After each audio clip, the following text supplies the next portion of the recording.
ఈ విధంగా ఉప్మా పెసరట్టు చేస్తే ఎవరైనా సరే ఫిదా అవ్వాల్సిందే.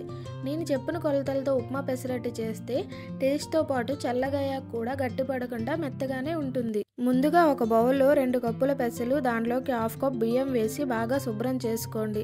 తర్వాత దాంట్లోని నీరు పోసి 8 గంటల పాటు నానబెట్టుకోండి. ఇప్పుడు దీన్ని మిక్సర్ జార్లోకి తీసుకొని దాంట్లో అల్లం కొంచెం, 2 పచ్చిమిర్చి, 1 కప్పు నీరు వేసి కన్సిస్టెన్సీ ఈ విధంగా వచ్చినంత వరకు మిక్సీ పట్టుకోండి. దానిలో 1 స్పూన్ ఉప్పు వేసుకోండి. కన్సిస్టెన్సీ అనేది ఈ విధంగా బరకగా ఉండాలి.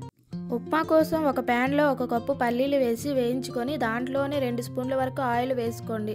దానిలోనే 1 స్పూన్ మినపప్పు, శనగపప్పు వేసి 1 ఉల్లిపాయ, 2 పచ్చిమిర్చి, కరివేపాకు, సన్నగా కట్ చేసుకున్న అల్లం వేసి దాంట్లోనే 1 స్పూన్ ఉప్పు వేసుకోండి.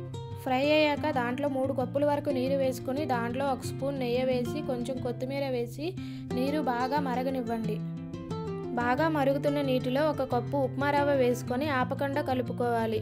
2 నిమిషాలు అయ్యాక కన్సిస్టెన్సీ అనేది ఈ విధంగా వస్తుంది. పెసరట్టు కోసం ఉప్మా ఈ విధంగా ఉంటే సరిపోతుంది. ఇప్పుడు ఒక ప్యాన్ పైన నూనె వేసుకొని వేడయ్యాక కలిపి పెట్టుకున్న పిండిని వేసి దోశలాగా సర్దుకోవాలి. దానిపైన 1 స్పూన్ జీలకర్ర, కొంచెం ఉల్లిపాయలు, పచ్చిమిర్చి వేసి నెయ్యి వేసి ఇలా మొత్తం అన్ని వైపులా సర్దుకోవాలి. ఇప్పుడు దాన్ని ఇలా గట్టిగా ప్రెస్ చేసి మనం చేసి పెట్టుకున్న ఉప్మాను కూడా వేసి అన్ని వైపులా సర్దుకోవాలి. 2 మినిట్స్ హై ఫ్లేమ్లో ఉంచి తీసేస్తే మనకి ఎంతో రుచికరమైన ఉప్మా పెసరట్టు రెడీ అవుతుంది. మీరు కూడా మీ ఇంట్లో ట్రై చేసి ఎలా వచ్చిందనేది కామెంట్ చేయండి.